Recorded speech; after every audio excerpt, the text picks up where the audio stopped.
وہیں انتظار کرنے کے بجائے اس نے سارا فلور دیکھ ڈالا۔ زیادہ تر ماہرین ڈاکٹر او پی ڈی کا وقت تھا، اس لیے ہر کیبن کے باہر مریضوں کی بھیڑ تھی، لیکن حاجرہ کہیں نہیں تھی۔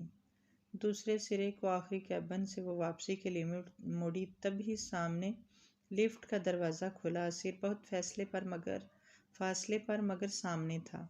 اسے دیکھتے ہی اپنے کولیگ سے کچھ کہتا وہ لمبے ڈگ بڑھتا اس کے پاس آیا۔ امی پھر گھر پر نہیں ہیں؟ اس کے قریب آتے ہی اس نے کہا۔ یہاں بھی سب جگہ دیکھ لیا، کہیں نہیں ہے۔ میرے کیبن میں سارا فلور دیکھ لیا، کہیں نہیں ہے۔ وہ بیگ سے فون نکال کر عبدالخالق کو کرنے لگی تھی۔ کتنا وقت ہوا ہے؟ شاید 40-45 منٹ۔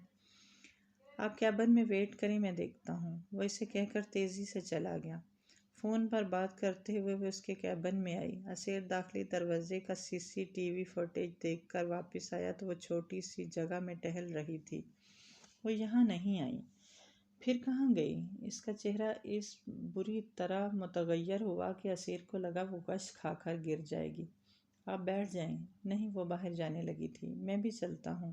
اس نے ڈیسک کے اس طرف جا کر میز سے گاڑی کی چابی اٹھائی۔ اس نے سنا یا نہیں وہ سمجھ نہیں پایا، کیونکہ وہ باہر نکل گئی تھی۔ چینج کرنے کا وقت نہیں تھا۔ وہ اپنے کولیگ کو فون کرتے ہوئے اس کے پیچھے تھا۔ پلیز میرے ساتھ آئیں۔ داخلی دروازے سے نکل کر پارکنگ کی سمت جاتے ہوئے اس نے صاحبہ سے کہا۔ ہو سکتا ہے کچھ دیر میں یہاں پہنچیں۔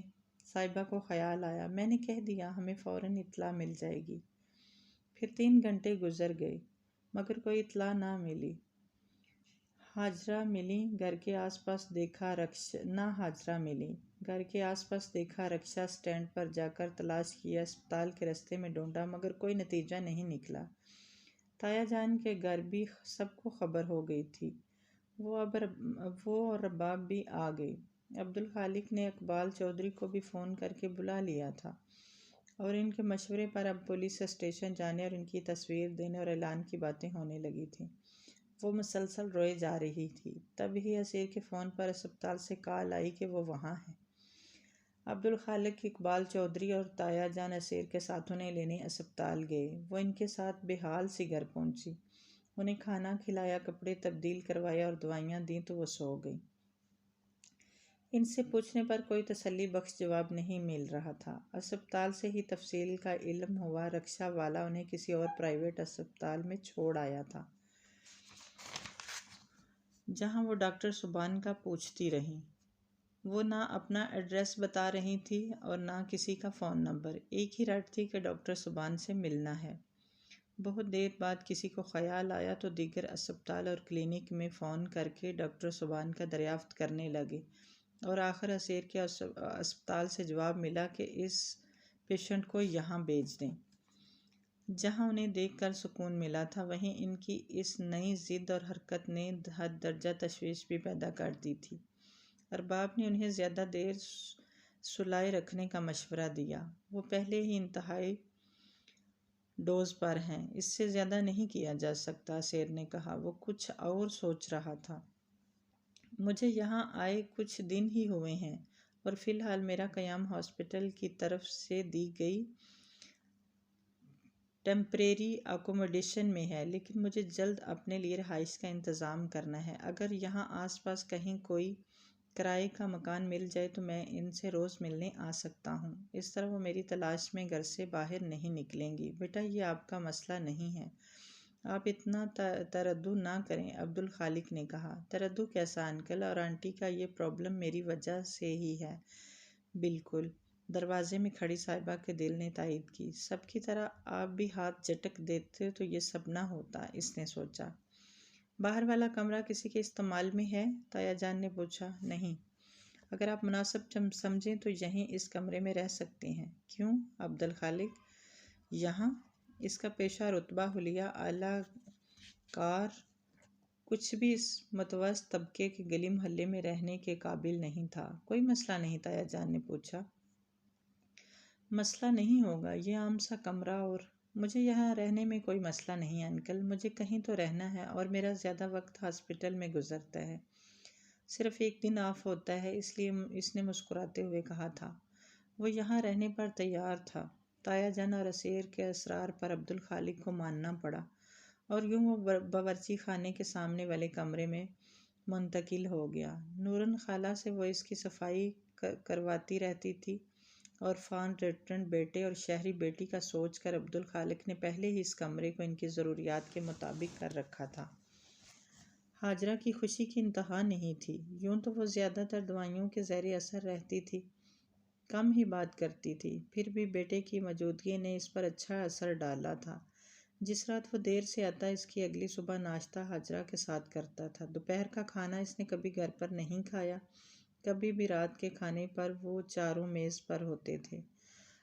ہاجرہ اس سے زیادہ بات نہیں کرتی تھی، مگر اس کی پلیٹ میں اپنے ہاتھ سے کھانا ڈالنا، وہ نہ ہو تو اس کا پوچھنا اور اس سے کب آئے گا زیادہ کام نہ کرنے کی تاکید اور جلدی گھر آنے جیسے جملے ہی بولا کرتی تھی۔ صاحبہ کو کئی بار لگتا تھا اکثر انہیں اس سچ کا احساس رہتا ہے کہ وہ سبان نہیں ہے۔ اس کا اور اسیر کا آمنا سامنا کم ہی ہوتا تھا۔ عموماً اس کی سرجریز اتوار کے علاوہ روز صبح صبح ہوتی تھی۔ او پی ڈیز کے اوقات ہفتے میں 2 دن ہی تھے، کبھی وہ شام میں گھر آ جاتا تو کبھی دیر رات کو۔ اسے ایک اطمینان تو تھا کہ اب ہاجرہ گھر سے باہر نہیں جائیں گی، مگر اسیر کے یہاں رہنے سے بڑی بے آرامی بھی تھی۔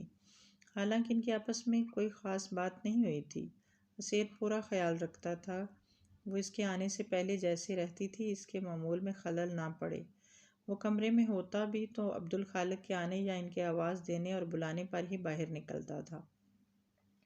اس کی سرجریز اتوار کے علاوہ روز صبح صبح ہوتی تھی۔ او پی ڈیز کے اوقات ہفتہ میں 2 دن ہی ہوتے تھے۔ وہ کبھی شام میں گھر آ جاتا تو کبھی دیر رات کو۔ اس ایمرجنسی سرجری کے بعد وہ رات 2 بجے گھر پہنچا تو صحن کا دروازہ کھول کر اندر جاتے ہوئے ہال میں نظر پڑی۔ کھڑکی سے صوفے کے پیچھے سے پیر دکھائی دے رہے تھے۔ کسی اونہونی کے خیال سے وہ تیزی سے ہال میں آیا۔ صاحبہ دروازے کی طرف چہرہ کیے فرش پر سو رہی تھی۔ اس کا بایاں ہاتھ سامنے فرش پر پھیلا تھا۔ اسیر نے بیگ صوفے پر رکھا اور چابی جیب میں رکھتا قریب آیا، پھر چند لمحوں کے وقفے کے بعد گھٹنے موڑ کر نیچے بیٹھ گیا۔ ہتھیلی کی پشت پر تخریب کاری کے نئے نشان دیکھ کر اس کا دل دکھ سے بھر گیا۔ سوتے ہوئے بھی اس کے چہرے پر اداسی غالب تھی۔ جانے یہ اس کا معمول تھا یا آج ہی وہ یہاں سو گئی تھی۔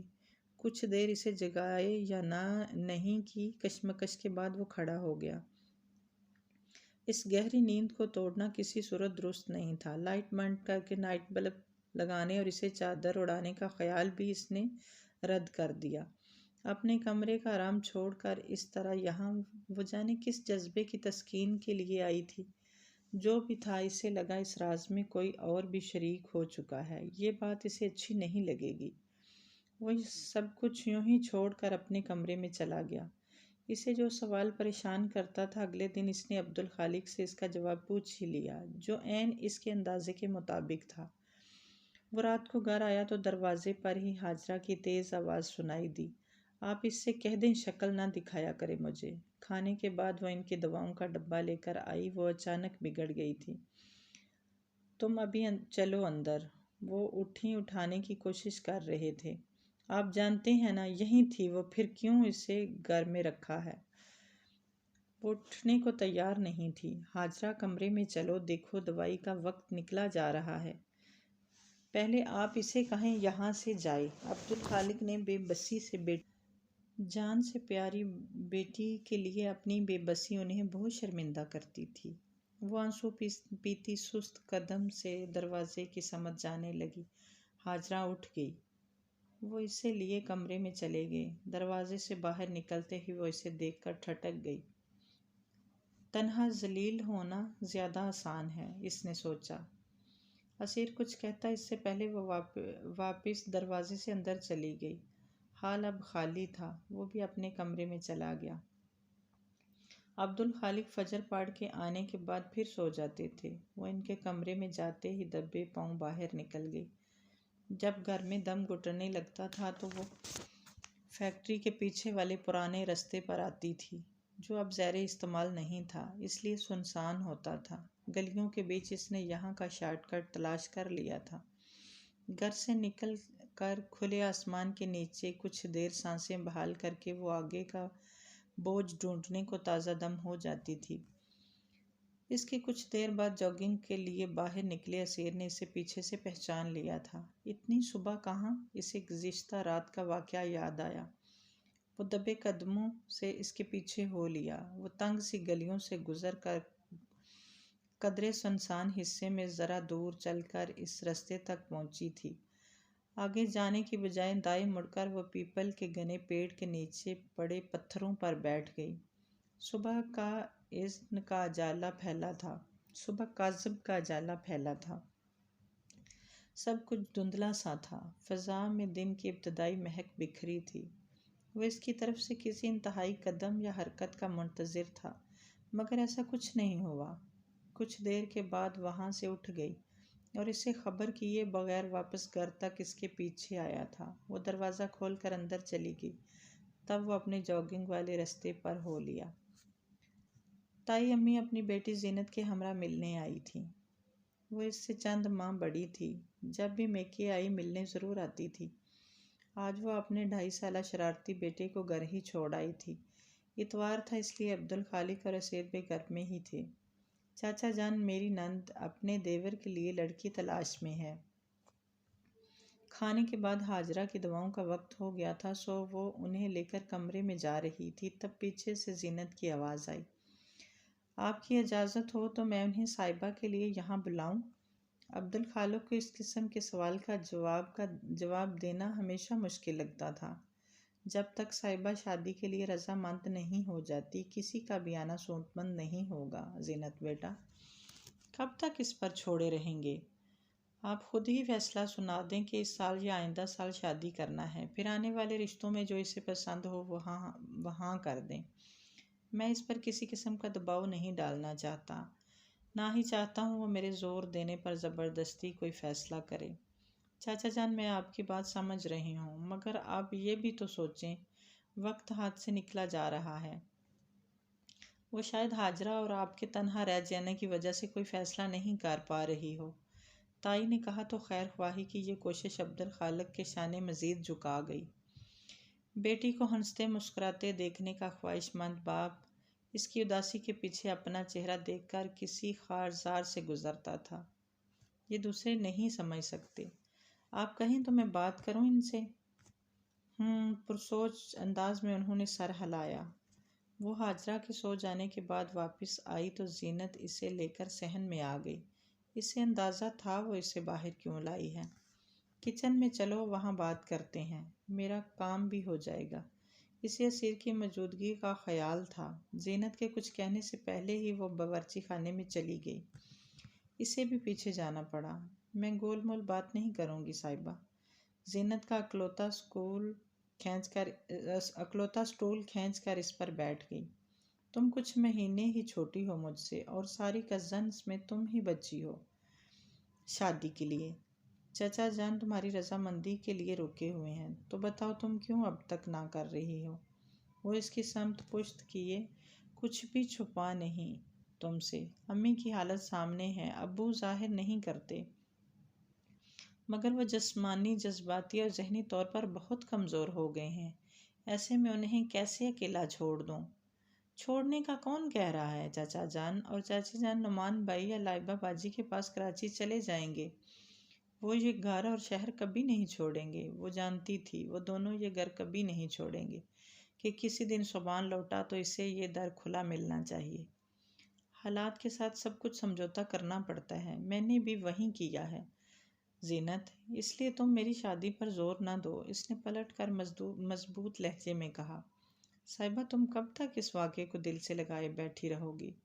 سب آگے بڑھ گئے ہیں، تم بھی سب بھول کر آگے بڑھو۔ لائبہ باجی اور نعمان بھائی نے کیسے اپنی زندگی سنوار لی، تم بھی کرو۔ تم بچی تھی اس وقت، نہ سمجھ نہ دان، وہ سب انجانے میں ہوا تھا۔ یہ الزام لوگوں کو تسلی لگتا تھا، اور وہ چاہتے تھے کہ ان کی تسلیاں انہیں سکون دیں۔ وہ یہ سن کر آگے بڑھ جائیں، مگر ہر بار ان کے الفاظ اس کی اذیت میں اضافہ ہی کرتے تھے۔ جیسے اس وقت زینت کے جملے کٹ کٹ کر کے اس کے ٹانکے ادیڑ رہے تھے۔ اس نے اداس مسکراہٹ کے ساتھ رخ موڑ لیا۔ اس نے چائے چڑھائی، تب تک زینت اس کی خاموشی کو بات اثر کر رہی تھی، مزید سمجھاتی رہی اور اس کی باتیں صاحبہ کے ناخنوں کا انجام دیتی رہیں۔ وہ خالی کپ ٹرے میں رکھ رہی تھی، تب تائی نے ہال کے دروازے سے گھبرائی ہوئی آواز لگائی، زینت، معز سیڑھیوں سے گر گیا ہے۔ زینت جملہ ادھورا چھوڑ کر باہر بھاگی۔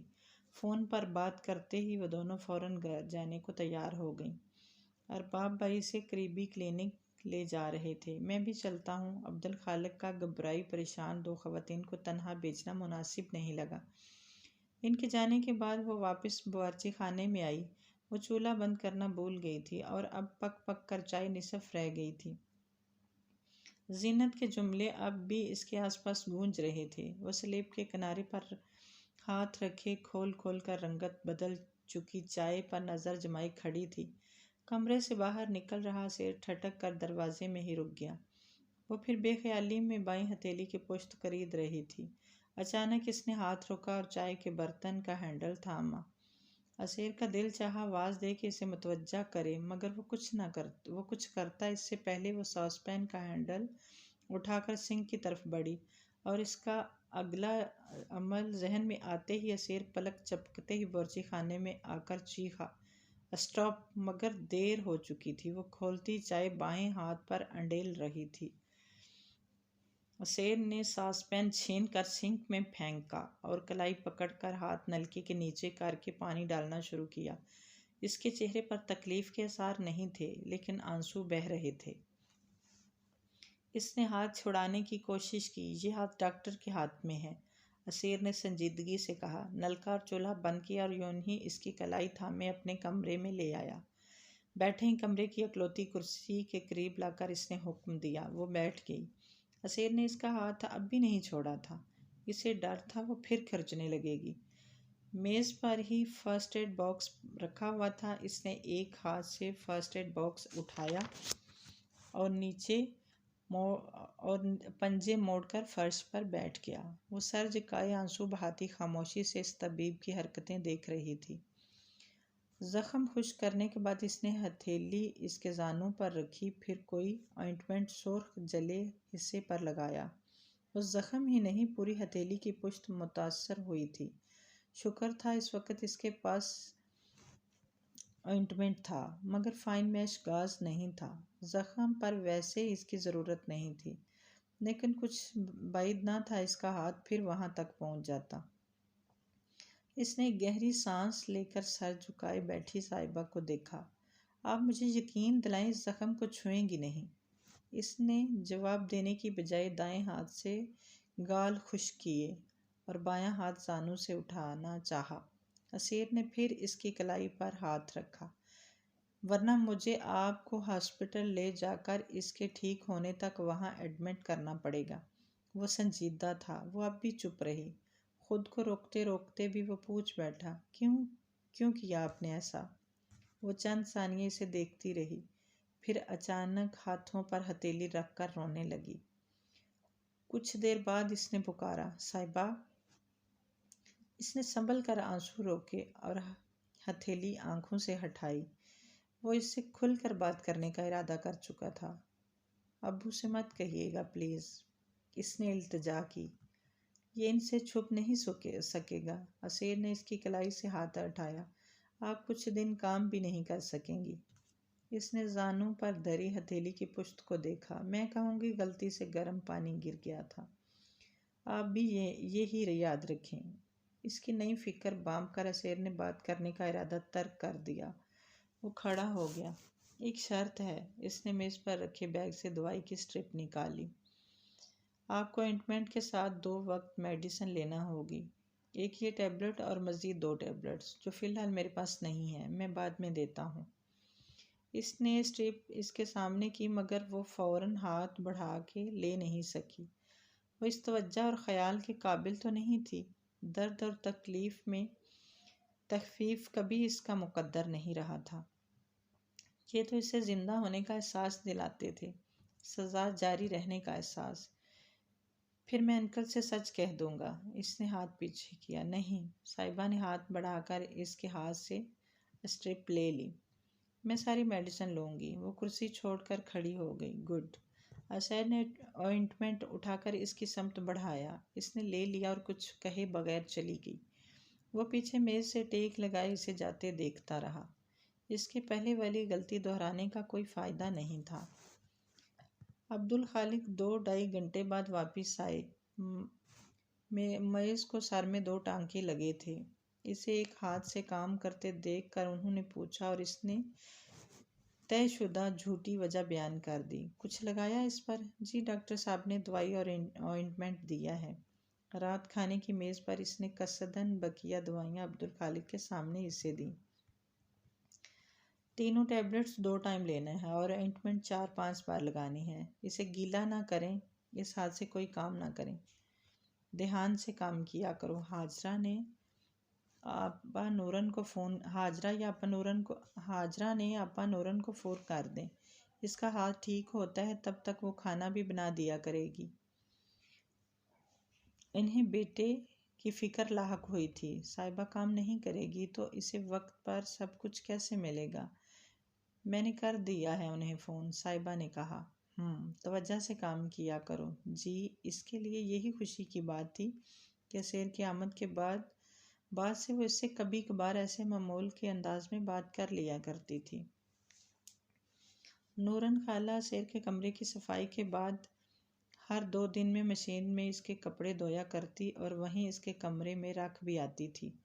روز کی طرح نورن خالہ بقیہ دھلے ہوئے کپڑے تار سے اتار کر صوفے پر ڈھیر کر گئی تھی۔ سپہر کو کپڑے طے کرتے ہوئے ان میں اسے اسیر کے کمرے کے دونوں تولیے بھی ملے۔ نورن خالہ یہ بھول گئیں۔ اس نے کھڑکی سے اس کے کمرے کے کھلے دروازے کی طرف دیکھا۔ وہ کچھ دیر پہلے ہی آیا تھا۔ ہو سکتا ہے انہیں اس وقت ان کی ضرورت ہو۔ وہ دونوں تولیے لیے اس کے دروازے تک آئی۔ وہ پلنگ پر بیٹھا فون پر کسی سے انگریزی میں بات کر رہا تھا۔ جوتے بھی نہیں اتارے تھے۔ مجھے اپی نے بتایا تھا۔ مبارک ہو۔ وہ دروازے میں ہی رک گئی۔ وہ دوسری طرف کی سن کر بہت نرمی سے جواب دے رہا تھا۔ نہیں، وہ ہلکے سے ہنسا۔ کارڈ کے بنا بھی شادی میں شریک ہو سکتا ہوں۔ ویسے کہاں جا رہی ہیں شادی کے بعد؟ بہت دور جا رہی ہیں۔ اگر مصروفیت نے اجازت دی تو ضرور شریک ہوں گا۔ نہیں، ایسی بات نہیں ہے۔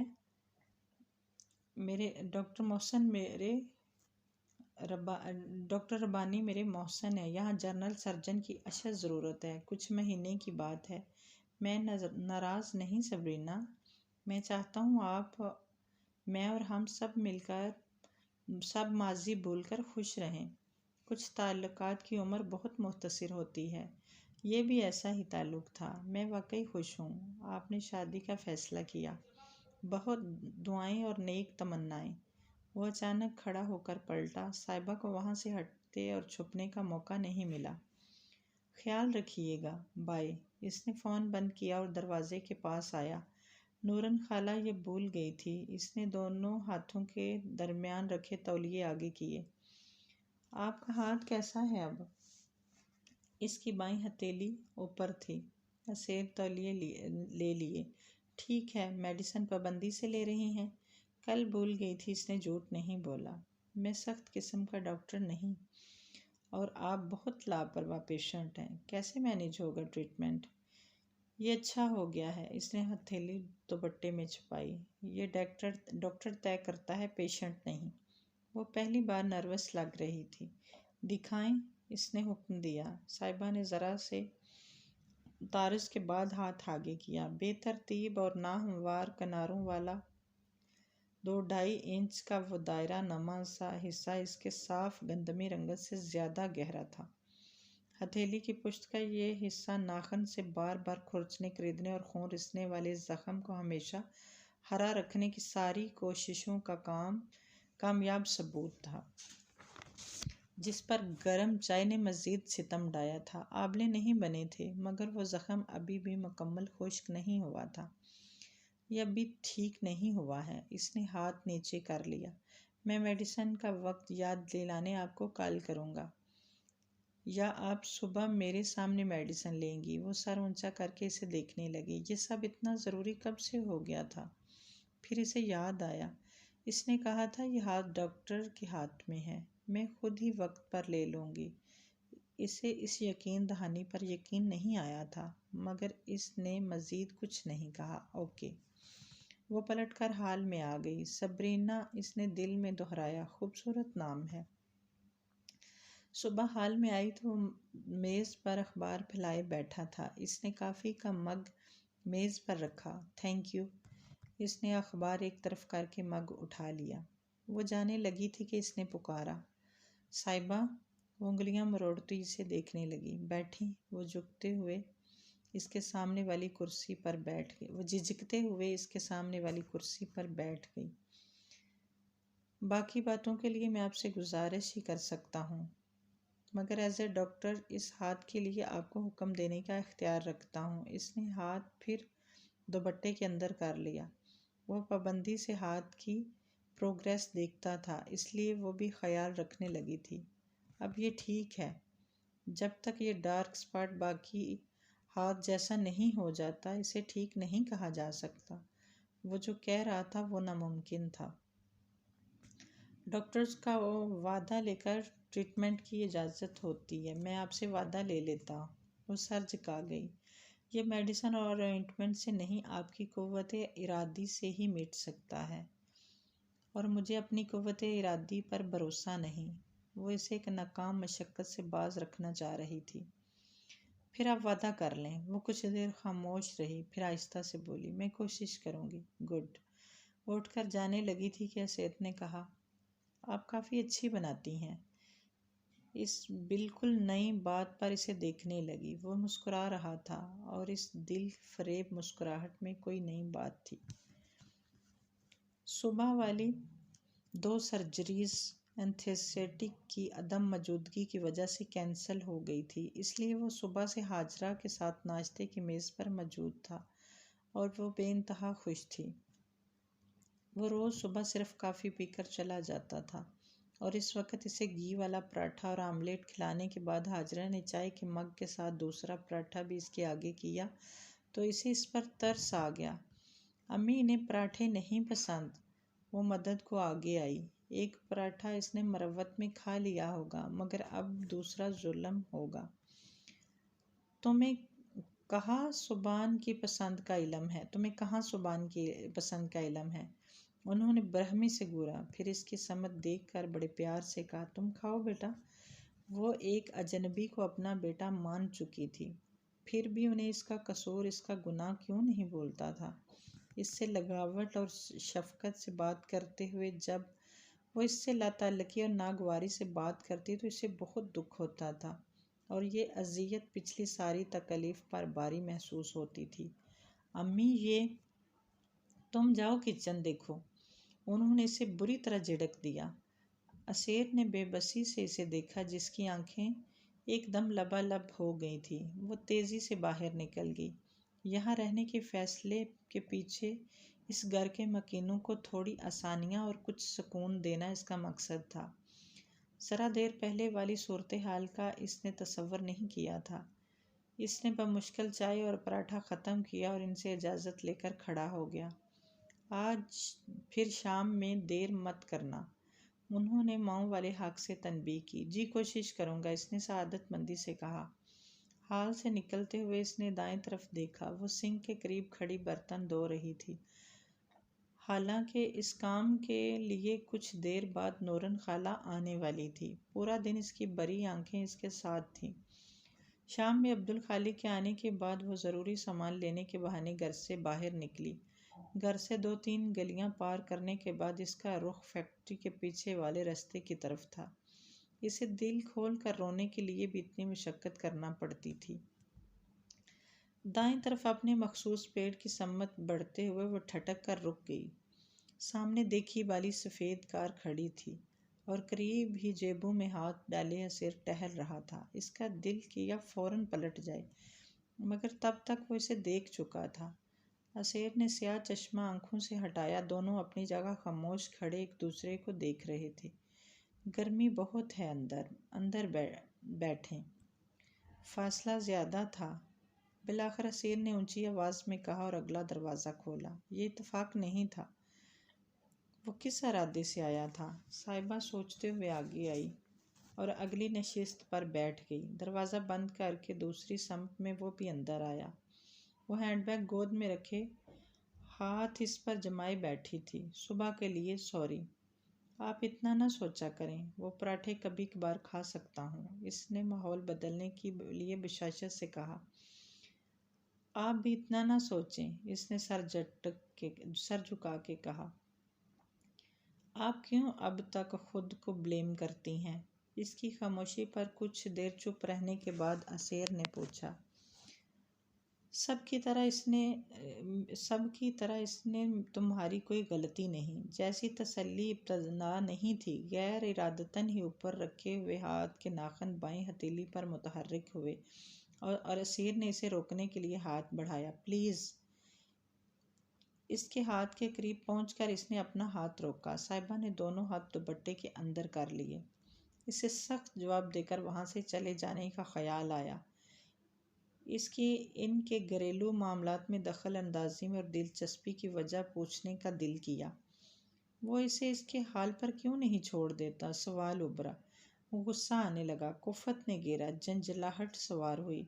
سوچ کے ساتھ ساتھ بدلتے تاثرات کے ساتھ وہ اسے یک ٹک دیکھ رہی تھی۔ صاحبہ، اسیر نے دھیرے سے پکار کر اس کی محویت توڑنا چاہی اور وہ ایک دم رونے لگی۔ گھر سے یہاں پہنچنے تک وہ اس کو بہلاتی آ رہی تھی کہ اپنے مقام پر پہنچ کر بہنا، اور یہ ان کے بے قابو ہونے کا ہی مقام تھا۔ کیوں خود کو بلیم نہ کروں؟ میں نے اس کا ہاتھ چھوڑا تھا، میری نہیں تو کس کی غلطی ہے؟ اس نے نہیں کہا تھا میں لے گئی اسے وہاں، میری ذمہ داری تھا وہ۔ اس بھیڑ میں میں نے اسے کیسے تنہا چھوڑا؟ اسے اور آپ پوچھ رہے ہیں کہ کیوں خود کو بلیم نہ کروں؟ کیوں نہ کروں؟ میرا نہیں تو کس کا قصور ہے؟ وہ روتے ہوئے کہہ رہی تھی۔ کسی کا نہیں، کسی کی غلطی نہیں، کسی کا قصور نہیں۔ یہ ہاتھ میں نے کھینچا تھا۔ اس نے اپنا ہاتھ سامنے کیا۔ اس نے نہیں چھڑایا تھا۔ مجھے اس کے ساتھ سے زیادہ اپنی سہیلیوں کی پرواہ تھی۔ مجھے اس کی فکر کی بجائے کھانے کا لالچ تھا۔ غافل میں ہوئی تھی۔ امی کی بتائی ہوئی بات میں کیسے بھول گئی تھی؟ آپ 6 سال کی بچی تھی۔ آپ کی جگہ کوئی بھی ہوتا تو شاید یہی سب کرتا۔ میں بھی وہی سب کرتا جو آپ نے کیا۔ ہونے کو کوئی نہیں ٹال سکتا۔ سبحان اور آپ سب کا ساتھ اتنا ہی تھا۔ کوئی اور حادثہ بھی بہانہ بن سکتا تھا۔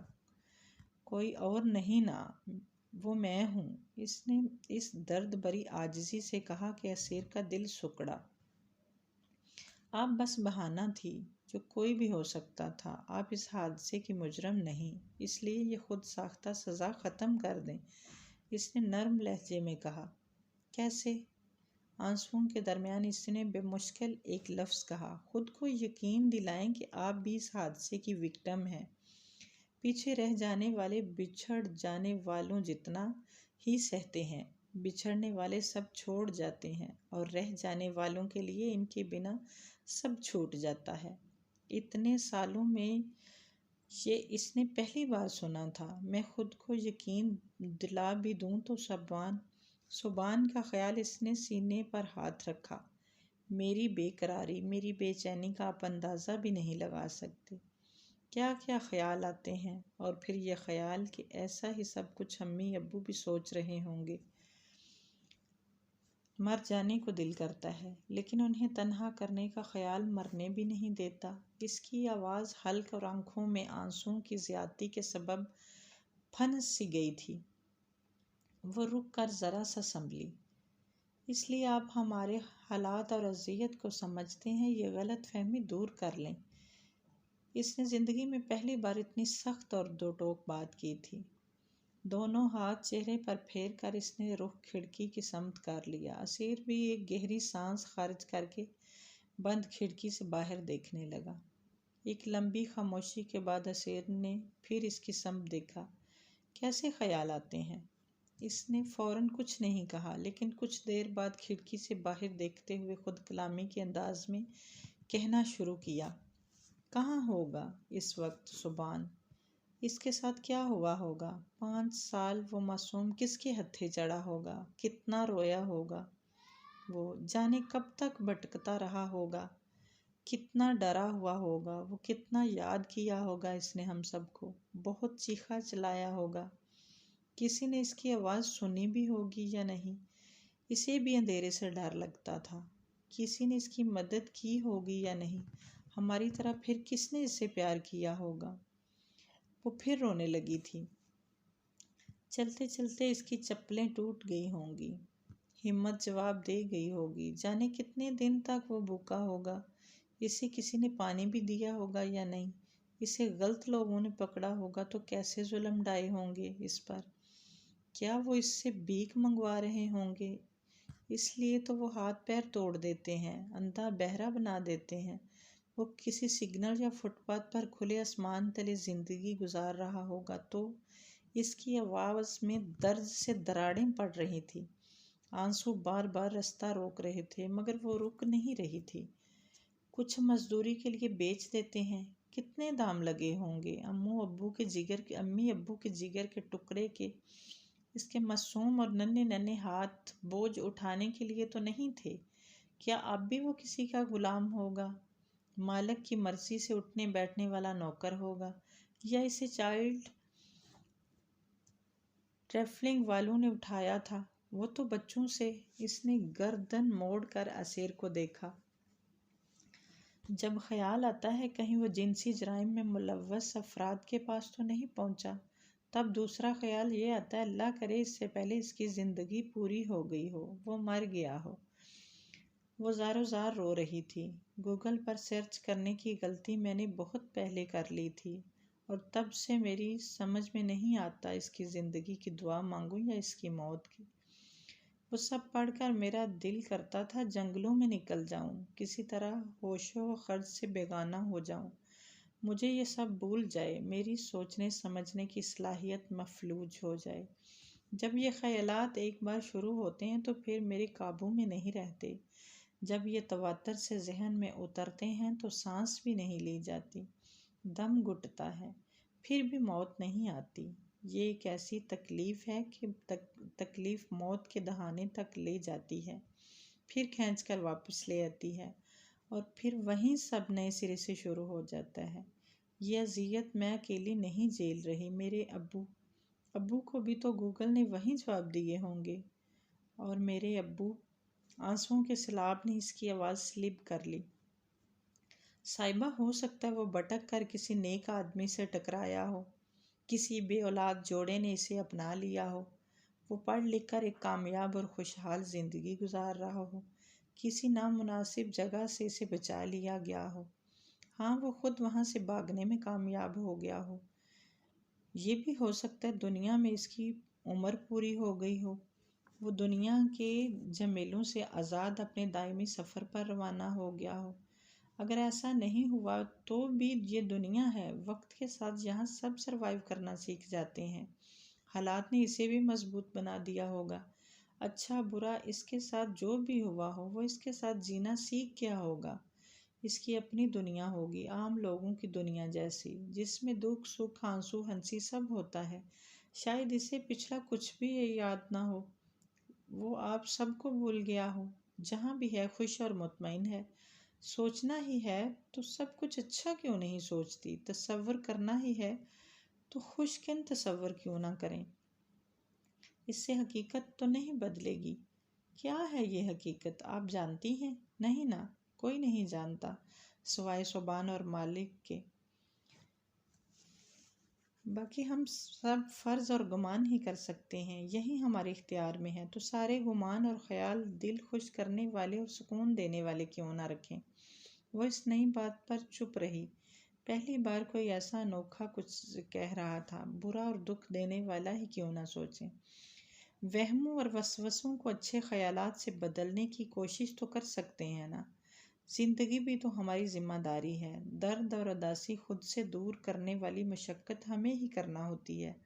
اس کے آگے ہتھیار نہیں ڈالنے، جنگ کرتے ہیں، انہیں شکست دیتے ہیں۔ زندگی اس لیے تو نہیں ملی کہ ایک حادثے کی نظر کرتے ہوئے باقی تقاضوں سے منہ موڑ لیں اور خوش رہنے کی کوشش ہی نہیں کریں۔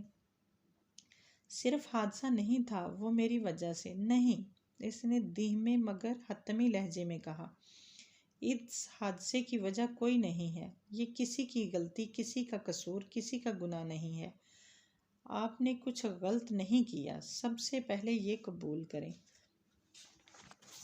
خود کو اس کی وجہ سمجھنا ترک کریں۔ اس کی آواز میں ایسی سچی التجا تھی کہ وہ پھر رونے لگی۔ آج کسی نے واقعہ اس کو خار و خار وجود کو سمیٹنے کے لیے ریشم بچھایا تھا۔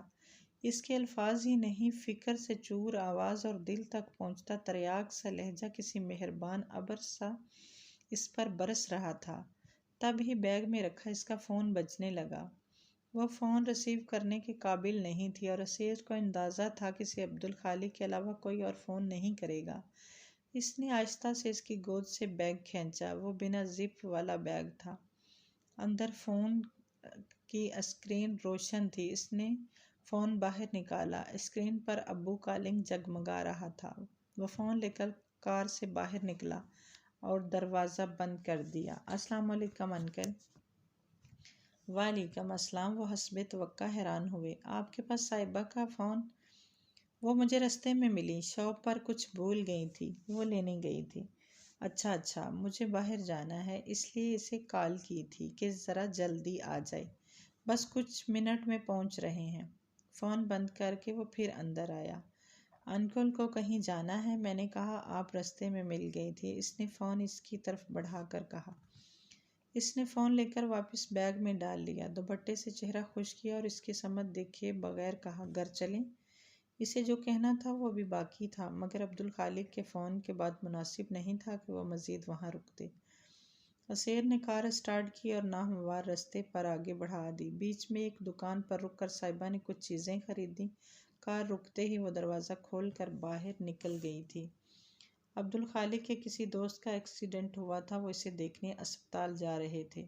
وہ سامان بورچی خانے میں رکھنے آئی، تب تک وہ صحن سے ہی اسے کہتے باہر نکل گئے تھے۔ اس نے شکر کا سانس لیا، ورنہ اس کا رویا چہرہ دیکھ کر وہ اس سے پوچھتے کچھ نہیں تھے، مگر چپ ہو جاتے تھے۔ اسیر اندر نہیں آیا تھا۔ باہر عبدالخالق سے بات کرنے پر پتہ چلا ان کے دوست اسی اسپتال میں ایڈمٹ تھے۔ اسے بھی واپس جانا تھا، سو وہ دونوں ایک ساتھ اسپتال روانہ ہو گئے۔ لائبہ کا فون آیا تھا۔ زینت نے شاید اس سے بھی بات کی تھی، کیونکہ وہ اسے شادی کے لیے رضامند کرنے کی کوشش کر رہی تھی۔ میں نے بھائی سے بات کی ہے، وہ امی ابو کو اپنے ساتھ لے جائیں گے۔ وہاں نفسیاتی مریضوں کا بہت اچھے سے خیال رکھا جاتا ہے۔ امی کو دیکھ بھال ایسے اسپتال یا سینٹر میں جہاں سے زیادہ بہتر ہوگی۔ ابو اگر وہاں نہ جانا چاہیں تو وہ میرے پاس آ جائیں گے۔ تم ان کے لیے اپنی زندگی کو آگے بڑھنے سے کیوں روک رہی ہو؟ ابو کو بھی یہ اچھا کہاں لگتا ہوگا کہ تم ان کی وجہ سے انکار کرتی ہو۔ وہ زور زبردستی نہیں کرنا چاہتے۔ تو تم بھی تو سمجھو، یہ 22 سال کم نہیں ہوتے۔ اس فیز سے باہر نکلو، زندگی میں رنگ بھرو، اسے انجوائے کرو۔ ایسا کرو، کچھ دن کے لیے میرے پاس آ جاؤ۔ تمہارا اس گھر سے نکلنا ضروری ہے۔ تم نے خود کو اس گھر میں قید کر رکھا ہے، جہاں صرف اداسی اور مایوسی کا بسیرا ہے، اور وہاں رہ کر تمہاری سوچ بھی ایسی ہی ہو گئی ہے۔ تم ابھی امی ابو کی وجہ سے شادی سے انکار نہ کرو۔ امی ابو کا کوئی نہ کوئی انتظام ہو جائے گا۔ تب سے وہ حال کے فرش پر دیوار سے ٹیک لگائے بیٹھی تھی۔ اسے لائبہ کی باتوں پر کبھی غصہ آ رہا تھا، کبھی وہ درست لگ رہی تھی، تو کبھی انتہائی خود غرض، جسے والدین کی قطعی فکر نہ تھی۔ پہلے اسے اس قسم کی باتوں پر بس دکھ ہوتا تھا، وہ روتی رہتی تھی۔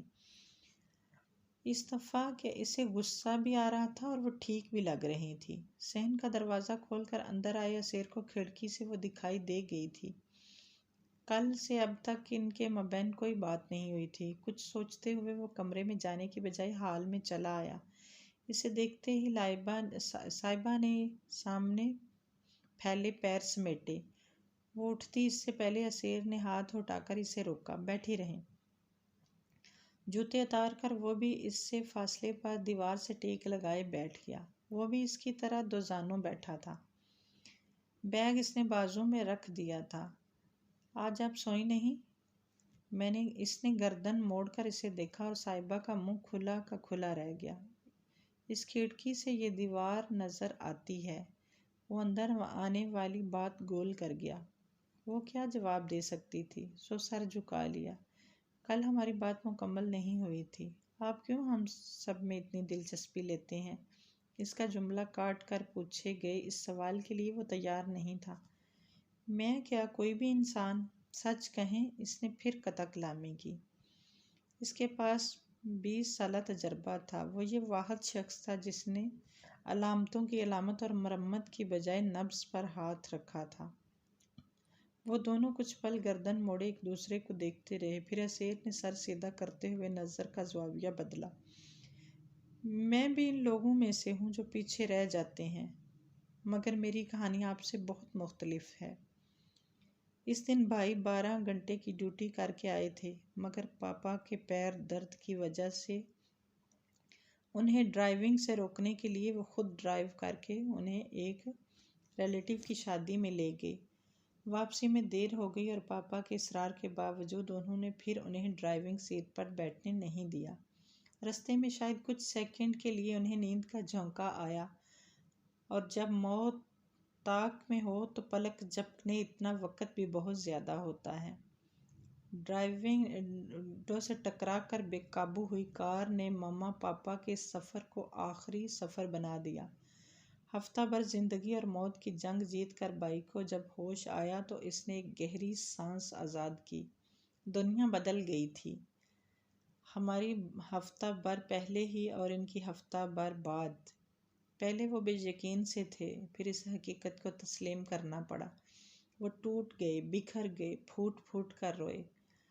ہماری 5 افراد کی فیملی ایک دوسرے سے بہت قریب تھی۔ مصروفیت کے باوجود مما پاپا ہم تینوں کے ساتھ بہت وقت گزارتے اور ہنستے مسکرانے کی اہمیت سمجھتے تھے، اور اچانک وہ ہم سب سے دور ہو گئے تھے۔ اسے محسوس ہوا غیر مروی نقطے پر نظر جمائے اسیر اسی وقت میں کھڑا ہے۔ آپی اور میں بھائی سے چھوٹے تھے۔ ہم تینوں کے لیے یہ حادثہ نقصان سنبھلنا مشکل تھا، مگر وہ بڑے تھے۔ سب ان سے کہتے تم بڑے ہو، بھائی بہن اب تمہاری ذمہ داری ہے، اب والدین کی جگہ تمہیں سنبھالنی ہے، اور جانے کیا کیا۔ وہ ہمارے سامنے نارمل بیہیو کرتے رہے، ہمیں سنبھالتے، حوصلہ دیتے، ہمارے لیے پیرنٹس کا رول ادا کرتے۔ ہمیں کبھی محسوس نہیں ہوا کہ وہ ہم سے الگ ایک مختلف اذیت سے گزر رہے ہیں۔ ہمارے لیے وہ بہت سمجھدار انسان، قابل بھائی اور ڈاکٹر تھے۔ آپ کی شادی طے تھی، وقت پر ان کی شادی کر دی۔ آپی کی شادی طے تھی، وقت پر ان کی شادی کر دی، اور میں اپنے فائنل اور بی جی کی تیاری میں بے انتہا مصروف ہوتا گیا۔ ہم سب میڈیکل فیلڈ سے ہیں، مما پاپا بھی ڈاکٹر تھے۔ بھائی کو ہر طرح کی پروفیشنل ہیلپ کا علم تھا۔ ایسی ہیلپ ان کی دسترک میں بھی تھی، مگر وہیں سوسائٹی کا دباؤ اور توقعات۔ انہیں ایک غمگسار کی ضرورت تھی جس کے آگے وہ کچھ بھی چھپائے بنا دل کھول کر رکھ سکتے، اندر کے گھٹن باہر انڈیل سکتے جو انہیں نہیں ملا۔ پریشان کرنے والی سوچوں اور اپنے بچ جانے والے گلٹ سے بچنے کے لیے وہ میڈیسن کے عادی ہوتے گئے۔ ذہن بیدار ہو تب ہی خیالات تنگ کرتے ہیں، انہوں نے اس کا راستہ یہ نکالا تھا کہ خالی وقت میں ذہن کو سلائے رکھتے۔ ایک رات انہی میڈیسن کے رانگ مینشنز کی وجہ سے اب نے